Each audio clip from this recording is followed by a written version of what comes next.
Conservative teachers around Australia have had enough of trans ideology being presented to kids in schools, and now they're fighting back. The teachers are demanding an end to what some of them believe to be a form of child abuse. New research among members of the Alternative Teachers Union, the non-left-wing Teachers Professional Association of Australia, has revealed that 91% of their members believe transgender ideology should not be taught in schools. The TPAA survey made the staggering finding that up to 82% of schools either allow or encourage the use of transgender pride flags in classrooms and around school grounds. Many teachers are asking what purpose this could possibly serve. There's concern that this is a sinister exercise in exerting influence on children so that they associate themselves with the ideologies that the flag represents. The numbers suggest that this is precisely what's happening. Remember, we're talking here about what's appropriate for kids. It's one thing to teach acceptance and kindness towards people who are different, but it's another altogether to tell kids that everyone can and should consciously think about their gender and sexuality and actively choose it, as if it's not something given to us by nature and as if biological science is not a thing. Now, that's not teaching acceptance and kindness. That's full-on ideological indoctrination with an ideology that is barking mad and delusional and is not based on any kind of science whatsoever. That's not to say that there aren't some transgender people out there, but to not stand up loudly and firmly against this being forced on kids as an ideology and remain silent is in itself immoral. Edward Schuller is the National Secretary of the Teachers Professional Association of Australia, the TPAA, and he joins us now. Edward, thank you for coming in. Thanks for having me on, Damien. Interesting survey. Now, you guys, before we get into this, you are the Alternative Teachers Union. Most states have a sort of mainstream teachers union that's traditionally aligned with the Labor Party. But you know, how did you come about? How long have you been around, and how big are you now? Yeah, so we're formed by a number of teachers rather, that were completely fed up with the way that the union was being run. This is back in 2019. Right. So begun in Queensland, and then from there spread across Australia. So we're approaching 6 years in operation now, and we've got thousands of teachers across Australia, Queensland being our leading state, but I think Victoria is our fastest growing now. Right. And have you noticed that you're getting members precisely because the left-wing teachers union aren't standing up against this trans ideology stuff? Yeah, there's definitely been a correlation, not just with the transgender issue, but with any political issues that the unions seem to push.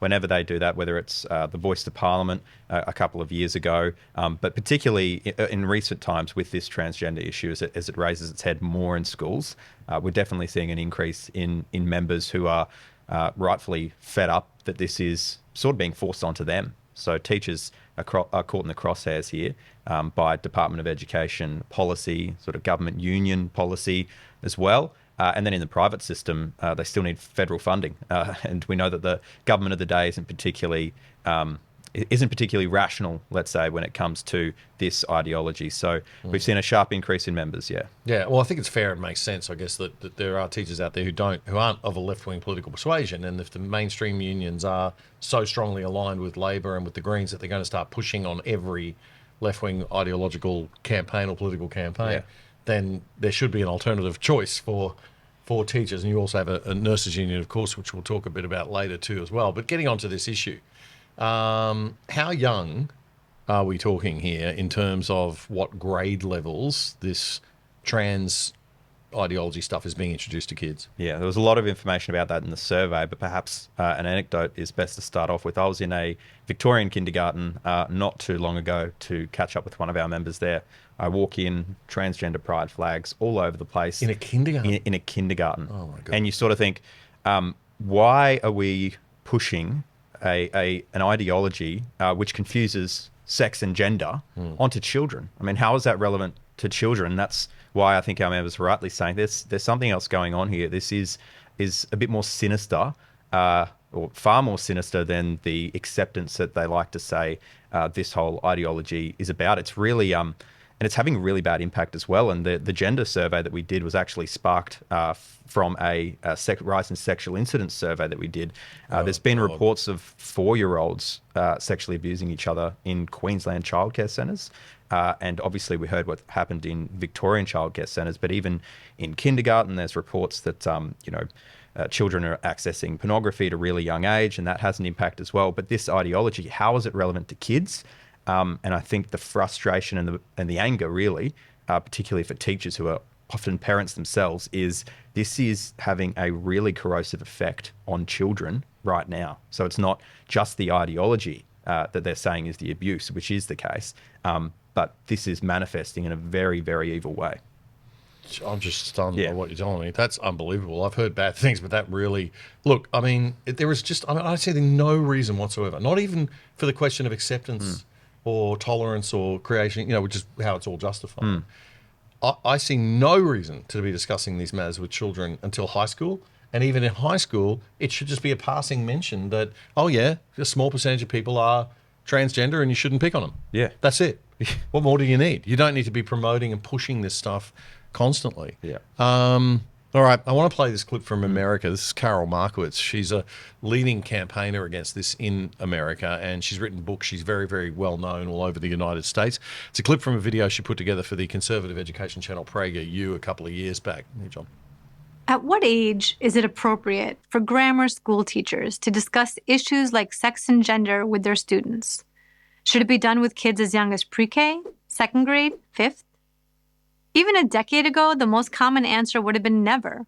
These are simply not appropriate subjects for young children. If, for some reason, they did have to be raised, it would be the parents' job, not the teachers. Today, it's much different. New Jersey first graders will learn about gender identity under new sex education guidelines. A sample lesson plan reads as follows. You might feel like you're a boy, even if you have body parts, as some people might tell you are girl parts. You might feel like you're a girl, even if you have body parts, as some people might tell you are boy parts. And you might not feel like you're a boy or a girl, but you're a little bit of both. No matter how you feel, you're perfectly normal. The Evanston-Skokie School District 65 in Illinois has adopted a new LGBTQ+ Equity Week curriculum that will teach kids in pre-K and kindergarten about people who have more than one gender or no gender at all. Kids in first grade can pick their own pronouns, including Z, Zer, and tree, and are told they can switch pronouns anytime they wish. All feelings are respected all the time. Third graders, generally around 8 years old, are also encouraged to overcome their prejudice that gender is binary. Parents have mounted a counterattack. Our deep concern that our children are being prematurely sexualized and thus confused about their identity is manifest in Florida's Parental Rights and Education Act. Its text plainly states that discussion of sexual orientation is out of bounds. Okay, is that what we need, Ed? We need really hard laws that are just saying, look, this stuff's out of bounds now? I think so. But that's got to be led as well by parents. I mean, I don't think parents a lot of the time are awake to what's happening in kindergartens, in childcare centres, and in primary school, let alone high school. It just gets more graphic as the ages go up. So yeah, I think there is. It's an ideology that relies on confusing sex and gender. And it serves no noble purpose for children whatsoever. And like I said, it's having a manifestly bad impact. It is sexualizing our kids. When have you ever heard of 4-year-olds sexually abusing each other in a childcare centre? Is that American example, consistent with sort of the stuff we're seeing in Victoria, Queensland, New South Wales? I think so. I think so. We see reports every day on the news around this sort of stuff in classrooms, and it manifesting, like I said, in an action that is, abhorrent, often sexual abuse. So, and it's public and private schools. Public and private, yeah, absolutely. So you might think just because you're in the private system, you might be your child might be shielded from some of this stuff. But in religious schools, you might. Religious schools. I mean, for example, there's a school in Melbourne, Trinity Grammar, that recently engaged a Palestinian queer spokesperson to come into the school and talk to the kids about sexuality and acceptance during Pride Week. This is an Anglican school. supposed Anglican Okay. schools. So, and do you want to take a guess at what the average tuition for a year worth of education? 25K or something Yeah, like 40,000. that. 40? 40,000. Oh, So there they're you paying go. 40,000. Get your kids indoctrinated here. Exactly. All right. Well, we might ask that school if they want to defend themselves, but let's move on. Do you believe that transgender ideology should be taught in schools? Was one of the questions that you asked. Let's have a look at the results from that one, if we can get that slide up, John. Do you believe that transgender ideology should be taught in schools? In your survey of members who are conservative-leaning teachers, of course, but the no was high even for that cohort, 91.4% saying no. Second one, does your employer encourage, allow, or ban the display of transgender pride flag stickers, printouts in classrooms or around the school? 57% allow, 25% actually encourage it, and only 17% ban it. Did that surprise you? I think it did. I mean, I wasn't too surprised, I suppose, because we did this survey after I'd gone to that kindergarten and seen what I saw, and I was a bit taken aback. So the results, as they were coming in, sort of just confirmed what we feared. And I suppose just back to the clip on the American, on what's happening there, they used to say that, you know, the American culture feeds into the Australian culture and it perhaps takes, you know, 5 years or so to reach us. But the thing is now it's instantaneous. So some of these most corrosive ideologies and ideas are happening now, and children are on their phones or got access to technology at younger ages. So that is why you're probably not seeing the disconnect between the US and Australia that we might have. This stuff is occurring now, and it's in our schools. It's already in our schools. God. Okay. Let's have a look at the third question. Do you believe that someone can legitimately become a member of the opposite sex? A biological male through drugs and surgery becomes a female. 16% said yes. 83.9% said no. This next question, do you believe that children should be able to take puberty-blocking drugs, which the CAS review, that's that UK review, and other landmark contemporary studies have indicated are irreversible? 94% no, 6% yes. And do you believe that children should be allowed to have transgender surgery? 97% no. What's caused this surge that we're seeing now, Ed, of students identifying as transgender, do you think? Because over 70% of teachers are putting it down to social contagion, right? Yeah, well, it's down to social contagion and the policies that are being pushed, and they obviously feed into one another. But this is not organic growth. It's not a matter of, there's a greater acceptance of it, so children are able to, you know, say what they might once have suppressed. It's growing like a wildfire, and it's not like our teachers have said. It's not conducive to a flourishing life. Like, we shouldn't be encouraging this stuff. These kids need our greatest attention, and they need our greatest sympathy, because this isn't right. It just isn't right. And teachers have said that overwhelmingly, like you saw, 94 and 97% are against puberty blockers. I can't see any good reason for it. They justify it by saying we're teaching them about acceptance and tolerance. No, you can do that in high school. You don't have to do it in primary school. And even in high school, as I said, it's only got to be a fleeting mention. It's just awful. And who would have thought, you know, you put these ideas, you tell primary school kids that they can pick their gender, and then in recess they all want to pick their gender. You know, hello, like, you wouldn't have to be too smart to work that one out. Yeah, well, that's going to happen. Who would have thought that children are easily influenced? Yeah, and that's why it's just so sinister. And again, sick. yeah, and in Queensland, which is one of the more conservative states, I suppose, it's the only majority LNP government on the mainland, across Australia. That's the only one. They're letting this stuff happen. They're letting. Yeah, we've got no opposition. We're well aware of that on this show. Yeah. So what can parents do if they want to fight back? They should just bang on the door of the principals, I guess, and bang on the door of the principal's office. The frustrating thing, though, the principals, particularly in public education, do not have autonomy. So you've got to bang on the door of your education minister. So whoever your state education minister is, the federal education minister, Jason Clare, as well. This stuff is coming from the top. It's coming from the union as well. And obviously, with the Labor alignment with the unions, you've got to bang on the door of your health minister, of your local MP, and say, hey, this stuff it's not going to cut it anymore. This is not okay. Yeah. What are you doing to our children? And I think it's very clear, if you're not standing up against this sort of stuff, which our teachers believe is child abuse, that's just not okay. Like, that doesn't cut it. It doesn't cut it to be so morally ambivalent towards the butchering of children and towards the confusion of children. Yeah. All right, Ed. Well, you stay there because I want to chat with you. People also got to bang on the door of the opposition education spokespeople too from the Liberal Party in most states because they're not firing up enough about this.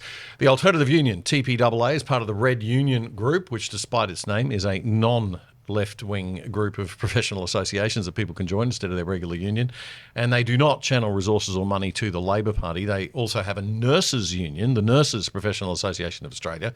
And nurses have been at the forefront of the fight back against unscientific, unproven gender ideology being driven in treatments on kids. We'll be back in a moment with Ed Schuller from Red Unions to speak more about that. Did you know that with a virtual private network or VPN on your computer, tablet or phone, you can log into your favourite streaming services like Netflix from home with an internet address from anywhere in the world and watch all the shows that they offer in other countries, including stuff in different languages. And using a VPN to route all your internet traffic through a third-party server means that big corporations and big government can't spy on you. If you sign up now with private internet access, we think they're the best VPN servers out there, as a viewer of The Other Side, you can get 83% off the price of your subscription and get online for less than $3 a month. Check it out right now. Go to piavpn.com/otherside. That's piavpn.com/otherside. It's a great service, a rock bottom price, and supporting our sponsor, you are helping to keep The Other Side going and growing. That was a segment clip from our weekly Friday night news show, The Other Side, which you can watch in full by simply going to YouTube and searching up The Other Side Australia. Then you'll find our full shows playlist. You can also find all of our full shows and our segments on our own website, othersidetv.com.au. That's othersidetv.com.au. Help us build a whole new Aussie media by joining us over there and joining up, signing up for the exclusive side.